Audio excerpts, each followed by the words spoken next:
My name's Allison Luke, and I'm one of the New Brunswick project leads on this Forward with Dementia project. And so today we're doing a webinar that's called Strategies for Communicating with Persons Living with Dementia. And this is part of the broader Forward with Dementia initiative.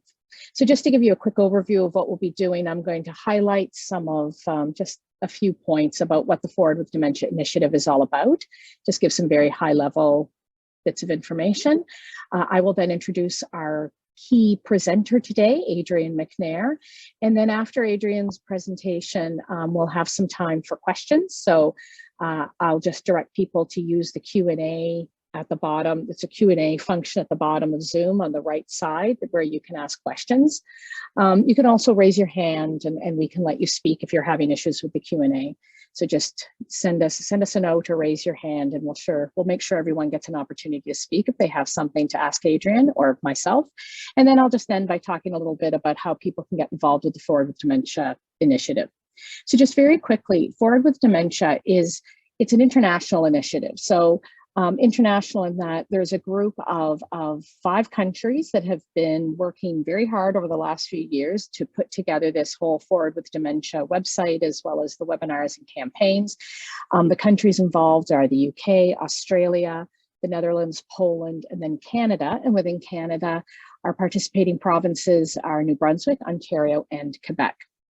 And essentially the whole Forward with Dementia initiative has a goal of providing suggestions on how to communicate a diagnosis, to enhance the supports provided following a diagnosis, as well as to provide hope that persons with dementia, once they receive that diagnosis, as well as their care partners, can live well following that diagnosis.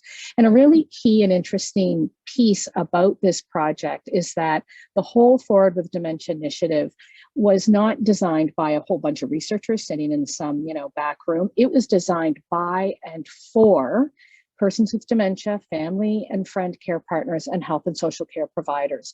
So that designed piece by piece is really key in that we had a number of workshops at every country level where all of these different stakeholder groups are represented, and we all weighed in on everything from the look and feel of the website, the types of tools, the stories, the images, the fonts, the color scheme, everything to bring together this whole Forward with Dementia package. So let's just move to the next slide, Amy. So just to give you a quick little snippet of what sorts of stuff you can see from our website. This is just an example from the website. This would come from a care partner page. So because all 3 groups were part of the design and development of the website, once you go to the landing page, you can select from people with dementia, their care partners, as well as health and social care providers. So this would come from some of our care partner resources, and this would be one of the many topics that you can select. This one is managing symptoms and changes, and this just gives you a bit of an example of some of the types of articles and tools that are available on the website. So you can see here there's something around helping without taking over, or managing anxiety, about changes to memory, thinking, and perception. I will make sure that everyone has information around how to access the website at the end of this webinar. All right, so what I'd like to do is get to the main reason we're here today. And today we're welcoming Adrienne McNair. She is a First Link coordinator with the Alzheimer Society in New Brunswick. She works in the Greater Fredericton region, Woodstock, and Victoria-Carleton County areas of New Brunswick. She's going to be speaking to you about strategies for communicating with persons living with dementia. And I will just remind folks that we will open it up for questions after Adrienne's presentation, and you can use the Q&A function in the bottom of the Zoom. So over to you, Adrienne. Okay. All right, so today I'm going to go over some tips and strategies for communication with someone living with dementia. And I just want to preface this by saying everybody's individual, and this isn't a size fits all for everyone. It's just some things to consider. And yeah, that's how we'll get started. All right, so these are some of the things that we're going to be discussing today. And communication is an important part of our life. It helps us to express who we are and allows us to create or to relate to one another, excuse me. When we communicate, we exchange information about our needs, opinions, ideas, beliefs, feelings, emotions, experiences, values, and so much more. Communication is more than talking and listening. It involves understanding and interpreting, and that'll be kind of our theme throughout this discussion. So we'll be going over these 3 topics related to communication. How does dementia affect communication, strategies with a person-centered approach, and then a few tips for individuals living with dementia and their care partners. Okay, so how dementia affects communication. So dementia is an overall umbrella term. That's kind of what we talk about it as, because there's a lot of different neurocognitive disease that fall under that. So Alzheimer's is a form of dementia. Symptoms may include memory loss, difficulties with thinking, problem solving, or language, and it can be severe enough to reduce a person's ability to perform everyday activities. They may also experience changes in mood and behavior. And unfortunately, it is an irreversible disease, and so any loss of abilities won't be coming back. They typically follow certain stages, which will bring about changes in the individual and family's lives. Because the disease affects each person differently, the symptoms, the order in which they appear, and the duration of each stage may overlap, so often making the move from one stage to another quite subtle. All right.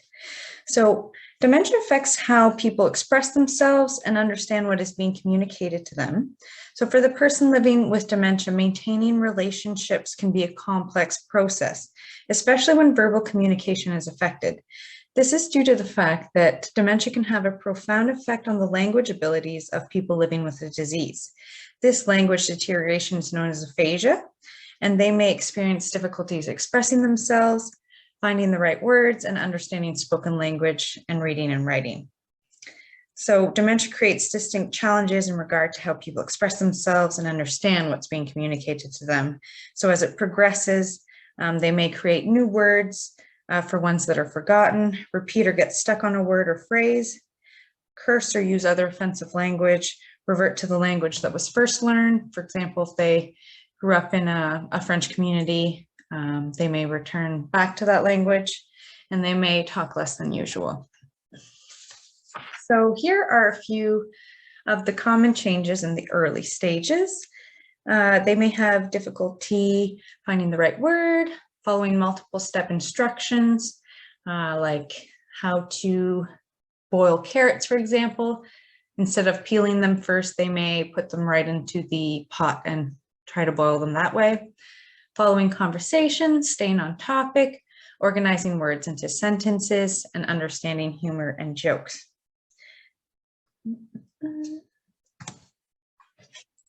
So some common changes in the middle and later stages would be understanding conversation, written words, perseveration, which is the repetition of words, interpreting facial expressions, and aphasic speech, excuse me. I always have trouble with that word.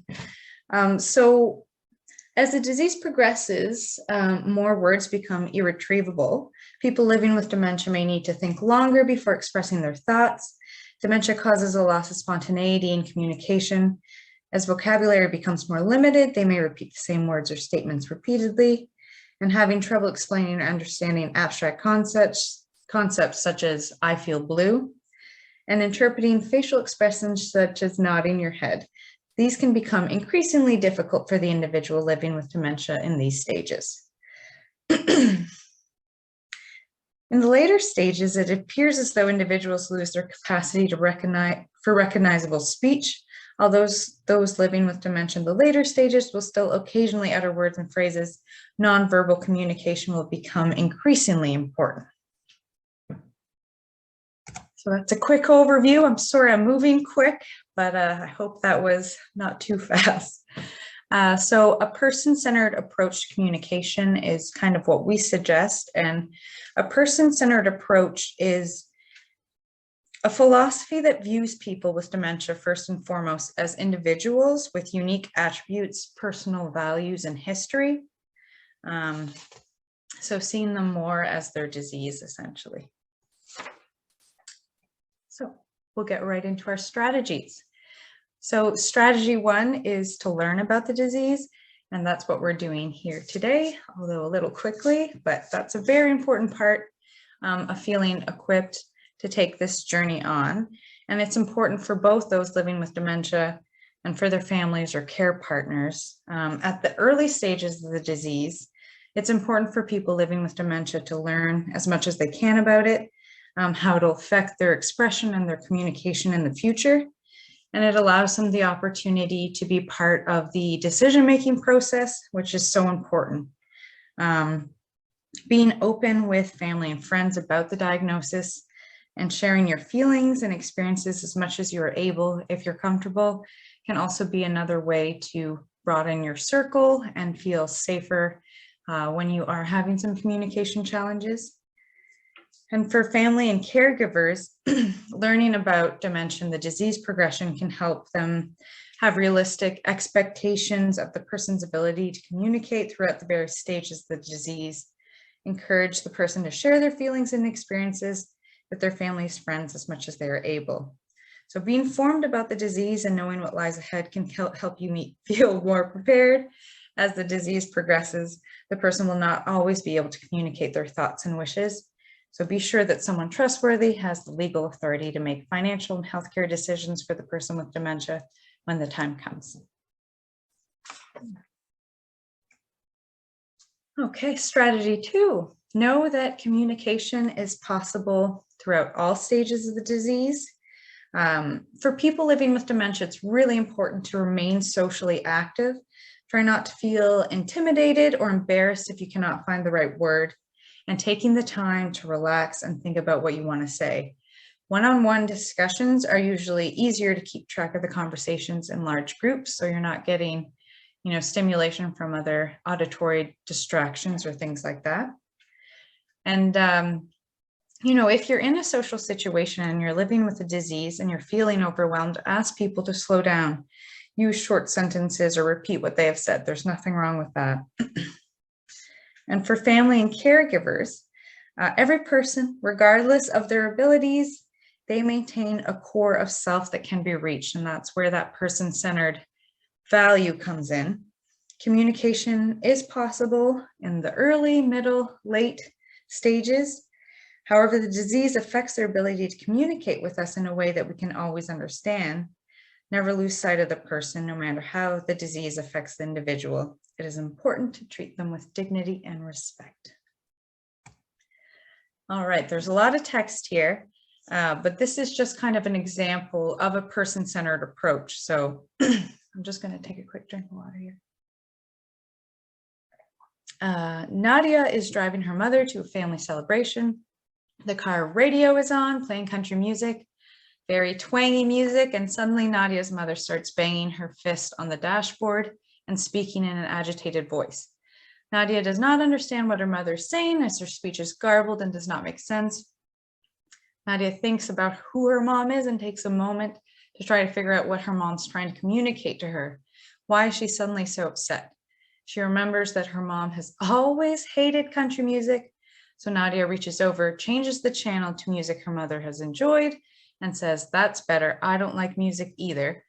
Her mother sits back and seems to relax, no longer banging her fist or calling out. Nadia rests her hand on her mother's knee and pats her reassuringly and smiles. So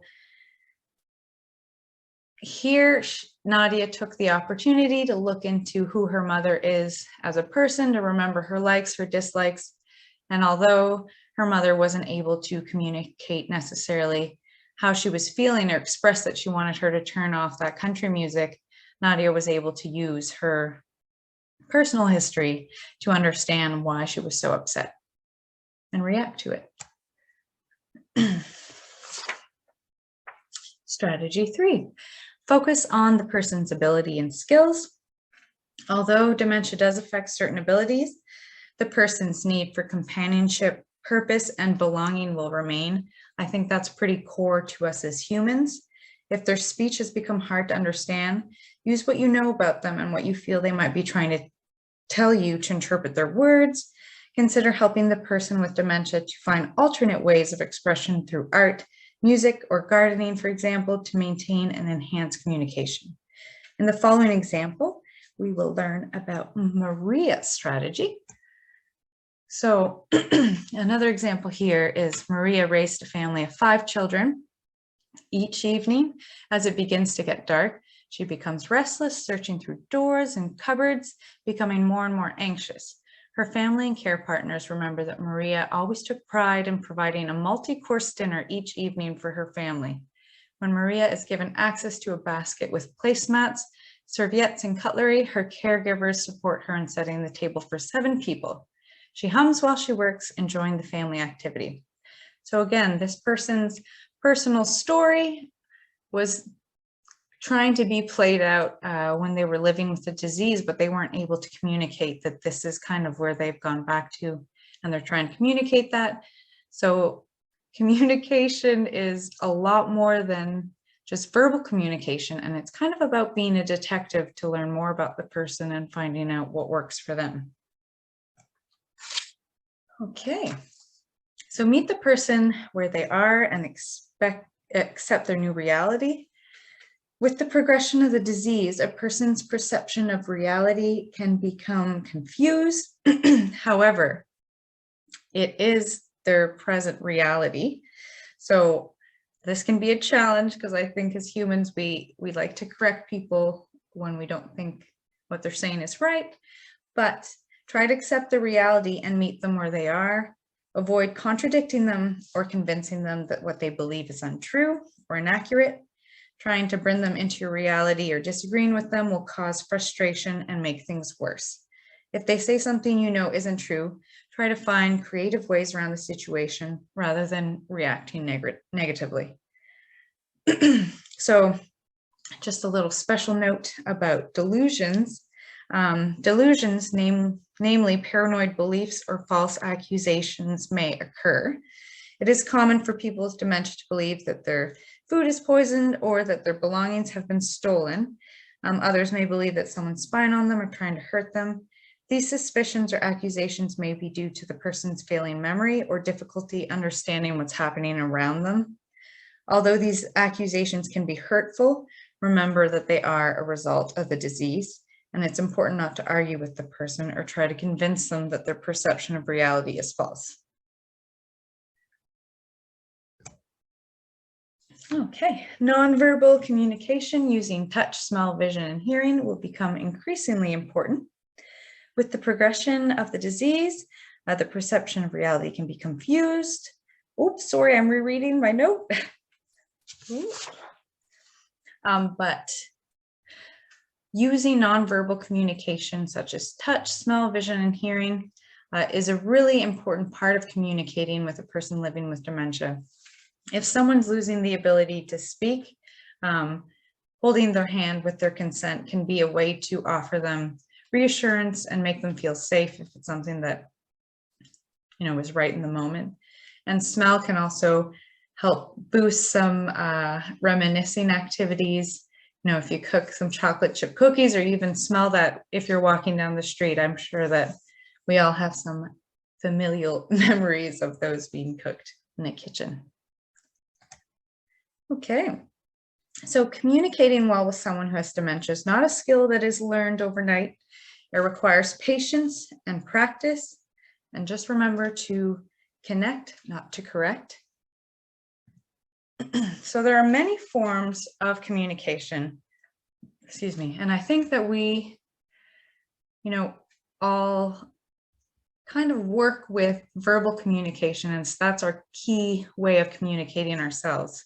You know, you pick up the phone, you ask someone a question, you get the response, and that's that. But for someone living with dementia, that might not be the best way to approach them.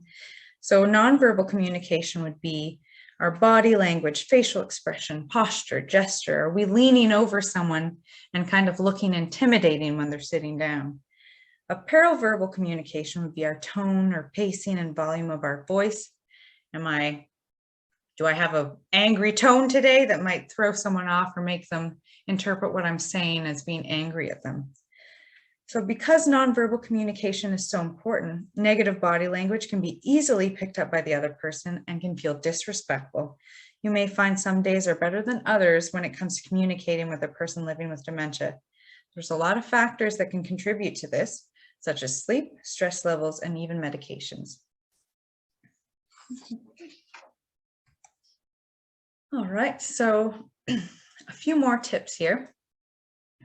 So you're coming into the room, and before you speak, try to take a few things in. Look at the environment. Are there a lot of distractions? Is the radio blaring? Is the TV on? So maybe when you're coming in, turn down those auditory distractions. Before engaging in conversation, introduce yourself, even if you have known this person for 35 years. It never hurts to say, "Hi, I'm Adrian. I'm here to see you. Like, it's nice to see you," just to kind of ice break that conversation or make them feel at ease right away, where they don't feel like they have to search or take a guess as to who you are. So take them into account. As we mentioned earlier, larger groups can be a bit daunting or overwhelming for people living with dementia. So if you're having a Christmas party, I know that's still a few months away, but maybe take them into another room where you can have that one-on-one conversation if it looks like they're beginning to feel overwhelmed. How to speak. Now we're gonna forget everything we know and learn how to speak again. But be aware of your tone and body language. Get close enough so they can see your facial expression and any gestures you may use, and remain calm and speak in a relaxed tone of voice to put them at ease. Avoid abrupt or hurried movement. And be aware that there may be some visual spatial challenges with the disease. So if you're kind of behind them on their far right, they may not see you right there.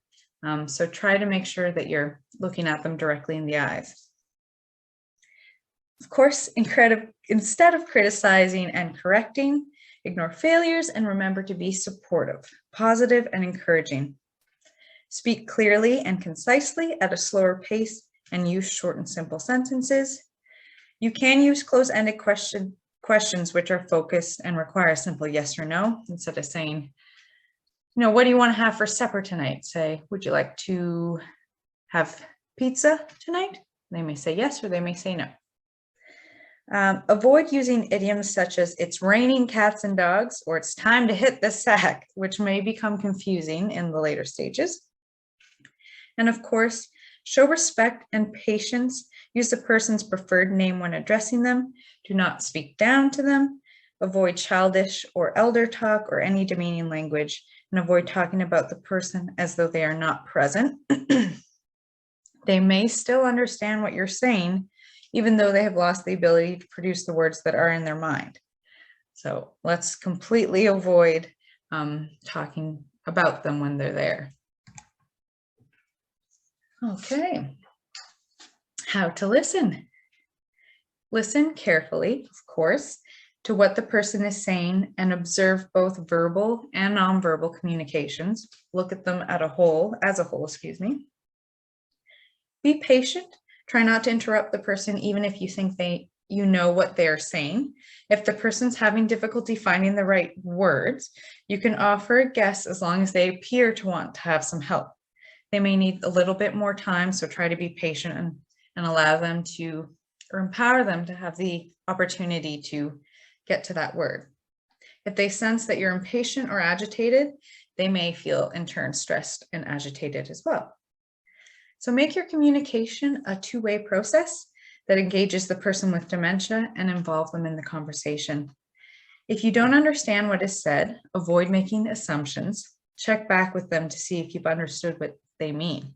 So that could be, repeating what you think they said and say, "Is this what you meant?" Just to be sure. And of course, we all need to laugh. We need to cry. So humor can bring you closer. It can release tension and is good therapy. But if the person seems sad, encourage them to express their feelings and remember to show you understand and validate them.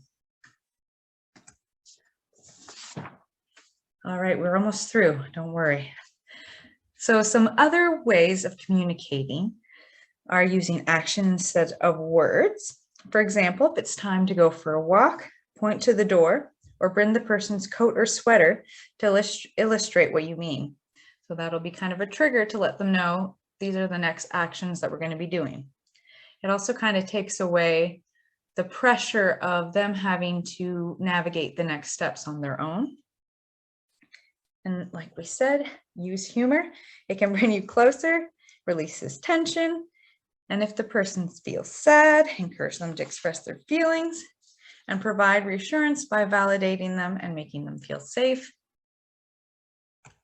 All right, we've got questions, but I just wanted to show that we have a few other additional resources that go into more detail than what I have here, as well as our walk for Alzheimer's is coming up as well. There we go. I think that was pretty quick. I apologize. I hope it was clear. Any questions? Oh, very, very clear. Thank you so much, Adrian. I really appreciate that. That was really very informative. So before we will open it up for questions. And there you are, Adrian. I'd like to quickly say a big extra thank you to Adrian, because right before the webinar started, the power went out at the Alzheimer's Society where she was. So she had to do a super mad dash home so she could be with us today. So extra big thank you for making that effort so that we didn't have to cancel. Really appreciate it. My pleasure. Yeah, so just want to make sure people know they can go to the Q&A. You can also raise your hand. I know there's a way I can see if people's hands are raised, so I'm just going to open that feature up. But while we get going, I actually had a question, and I was just thinking a lot about the whole nonverbal communication piece, because my background, I studied sociology. So of course we talk a lot about communication and nonverbal communication. And one of the things that struck me just over the pandemic is how relying on virtual forms of communicating has really affected that, or even having to wear masks if you are in person.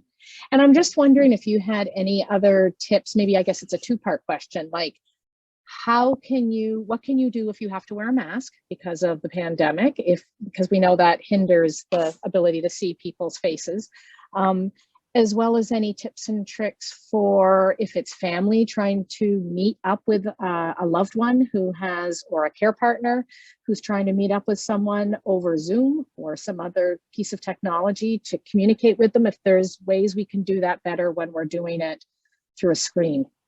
So that's kind of a two-parter, but I'll let you just take a stab at that. Of course. So I might pause the first part because I think I have a great document with tips about masks and how to communicate effectively. So I'll find that in a sec. But I remember in the beginning of the pandemic, I saw some masks that were being created, but I never managed to track one down where it was clear for, like, there was a clear plastic part here for the mouth, because you're right, it is so important to see kind of the whole face, to take away the question of what is this person saying? Are they smiling? And that's definitely something we've noticed, that maybe people are feeling more isolated because that form of communication with mask wearing has kind of been taken away from them, unfortunately. But I will find that tip sheet because it's really helpful. And with the virtual aspect, that's a pretty big challenge that I'm sure everybody here, we've kind of had to jump in with both feet those 2 years ago. And now I don't think I'm an expert yet. I'm still on mute half the time. But I think the important part of ensuring that people feel comfortable, especially living with dementia, is knowing that there's no judgment support. I'm piloting coffee and chats virtually with people living with dementia. So giving them my direct phone number, being there, maybe preparing beforehand, sending them a Zoom link, but also kind of taking a step back and having more of your body visible. It's hard when it's not a big screen, but then they can see, your hands moving, see that you're smiling. So if they're not comfortable having their video on, I would suggest that the facilitator, the family members that are joining, even though it might be a little awkward to have their video on for the person living with dementia. So I hope that kind of answers your question. No, it does. That's really, and it's really helpful. And of course, we're all just learning, right, as we're going with this. But I just kept thinking about that during your talk about how we've been doubly challenged, both with covering our faces and trying to do this over. I mean, I guess the benefit, at least with a Zoom, is we do have an image, but I love your idea of sitting further back so you can see more of the person's body. I see that, is it Christelle Daigle has her hand or their hand raised. So you are going to be giving some speaking privileges. So I will let you ask your question. Hi, actually it's Beth McCluskey. I'm here with Christelle. I was just wondering, is there any plan to start up the support groups for the, people, the caregivers for people with dementia in the communities? So right now we have them virtually over Zoom. We have them running province-wide. We've got 2 English ones monthly, 1 French one, one specifically for people diagnosed under 65. Our in-person programs we're still remaining on hold. I think that's a decision that the executive director and the board is going to take with public health, and we're kind of waiting to see. But I am hopeful. I think we're trying to gear up to get ready to move into that direction. But at this time, I think we're just waiting to see a little longer, even though I know it's really special to meet in person. And I feel for the people that we aren't supporting right now as well, because virtual isn't for everybody. So do you foresee them will they start up with coordinators again in each area to coordinate those support groups? Yeah, I would think so. Or train volunteers, but my assumption would be to first get them started with all of our coordinators. And another challenge that we might be having is some of them were in churches or nursing homes, which may not be, the best place to have our community in-person support groups. So I think we're going to have to start maybe finding larger spaces with more social distancing capacities. But yeah, hopefully moving forward soon. Okay, that's great. That's what I see, a big gap for sure. That's definitely a need in Miramichi area. Yes, certainly. Yeah. And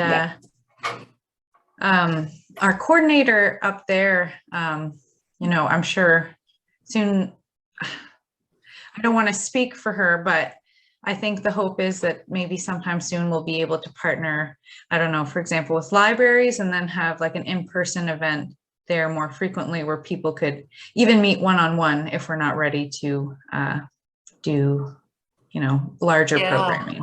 Yeah, no, that would be great. Thank you very much. Of course. All right, I do have a question here from Mary Duffley, and it says, my friend was recently diagnosed with early onset at the age of 56. She lives in a different province, so I don't see her often. When I do, we don't speak about the disease. Her family suggested early on not to bring it up, which seems odd. We are very close, but she has never shared the diagnosis with me, so not sure if I should bring it up. She is regressing quickly, so maybe there is no point. Appreciate your advice. Okay, yeah, of course. First, if ever you want to call us to talk about it more in detail or privately, I'd be happy to connect with you. And it's always tricky because everybody is so different in how they'll react, and you're never sure. But if you've had a relationship with this person for, a long time, and you feel as though, they may be open to sharing it with you, I would, that's a tough one, because you don't want to overstep, because it sounds like maybe her family member or their family member, told you, but they didn't tell you directly. So it might actually feel as though they're being talked about behind their back. So I guess my suggestion with this would be maybe to connect with the family members and see if they would be willing to support that person to maybe do a video call with you or something to talk about the diagnosis all together. I think that would be probably the safest and most respectful way for that person. But that is a really challenging situation, and I'm sure you want to be there for them. But even just bringing up, saying you went to this Forward with Dementia webinar and found it really interesting. You know, it's really important to reduce stigma and make people feel safe, like maybe throwing in a few sentences like that would make them feel like it's a safe space. I don't know if that's helpful.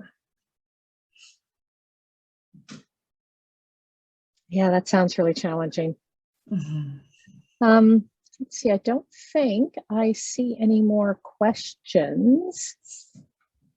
And how are we doing for time? Oh, I do have one here. So I'm just, somebody just asked, and this is actually Amy Reed, who's one of our project team members, and she was just curious about, like, are there any common questions that you receive from care partners, or specific areas that are of like concern that typically come up when somebody's supporting a person with dementia? Great question. I think one of the common questions is kind of like the one we just had, is kind of how to broach the subject, even, you know, after the bombshell has been dropped. You've left the doctor's office, you know, with your spouse or your family member. One of you's been diagnosed and you don't really know where to go from there. I think that can be a really, really hard thing to bridge a relationship kind of and maintain that partnership without kind of going into too far into the future and kind of this doom scrolling almost. That's a pretty common one. And again, it's different for everyone. And in situations like that, sometimes I'll suggest that they come meet with a coordinator one-on-one just to talk it out, express their concerns. Sometimes it might be individually, because it's good sometimes to talk about what's going on. You might not feel comfortable talking about it with your spouse at the time. And I think another big question we get is like, how do you know when it's time, if it's time for someone to go into a nursing home? And I feel like I'm the queen of no answers today, but again, that completely depends on each individual person, the person living with dementia and the care partner, because it is not a simple diagnosis to go through. There's not always enough support from family or community services. So there's a lot of things at play. So that's a tricky question to go over, but I think talking it out, you know, seeing where everybody's stress levels are, how tired they are, things like that can kind of, you know, clear the air and see, you know, maybe I am ready, or actually I'm not ready. I'm going to call the Alzheimer Society and see if there's, you know, any services that they can point me in the direction to. So we try to help system navigate as well. But unfortunately we can't call on people's behalf, but we'll do our best to find you supports. Oh, that's wonderful. And I think, you know, you said you don't have a lot of answers, but I think you've provided us with so much wonderful information, everything from some of the challenges that folks will likely progress through as, you know, as they continue to live with dementia. But I really love some of your strategies and the tips. And I think some of the key stuff is really around this notion that, well, it's an individual experience. So it's about meeting people where they are at. So that, right. So you it's about really, there's not going to be a one size fits all answer for a lot of these situations. Individualized care. Yeah, which makes it challenging, but I think it's something that can be done with really good patient and family-centered care and approaches, right? Mm-hmm. So I would just like to say a huge thank you. I don't think we have any more questions, so we can wrap things up. And I just want to, I want to thank you, Adrian, for your time. It was really informative. I learned a lot. And I would just like to say, so Adrian, we invited her from the Alzheimer Society, to share information specifically around communication and the issues around communication with people with dementia and how we can do that better.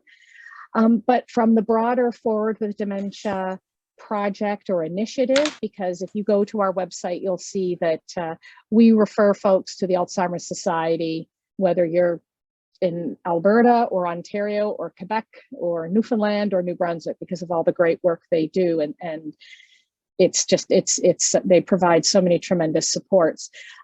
So we would love to get people on that note to visit our website. And I'll give you the information of that on the last slide. But because this is a project, it's really important that we get feedback. So there are different ways you can get involved. So if you visit our website, if you're attending this webinar, we'd love your opinions on how you think we did. So we will be sending out a short survey about the webinar, and this will be sent in an email to all attendees, and there'll be details in there. We encourage people to visit our website and to also let other folks know about it. And once you're on the website and you're using it and getting familiar with some of the tools and resources we have, we would like you to provide feedback. So we'd like anything from your experiences around dementia care, and we'd like to hear from you. So people, if you have people with dementia as well as their care partners, you can answer a 15 to 20 minute survey. And just as a little inducement, we do put folks, their names in a draw for a chance to win a $50 gift card. We can also, or we encourage you to potentially do an interview if that's more your style. It's a 30 to 40 minute interview, and for that you would be offered a $25 gift card as a thank you for your time. So there's a few ways you can give us feedback on your experience with the website and the different tools. In terms of health and social care providers, we would love to have an opportunity to interview you if you have a chance to peruse our website. And again, there'll be a gift card of $25 to thank you for your time. So if we just close with the final slide, we'll see that at the top here, you can visit the website. Oh, I know we have a link here to the website, or I thought we did. Well, there's our email for info@forward-avancee.ca. And I should point out that the website is bilingual, so you can go into the English side or the French side. I would love it if anybody would want to get in touch with me, Allison Luke. My email is here on the screen. Adrian, we have your email up here as well. So if folks have any questions or things they thought about after the webinar, please be sure to get in touch with Adrian. And there we go. There's our Facebook, Forward with Dementia CA, and we're also on Twitter. So I would like to thank everyone again for their time and their questions. And I will close out this webinar. And I know it's been recorded, I believe, and it will be made available on our website as well. All right, thank you very much. And thank you, Adrian.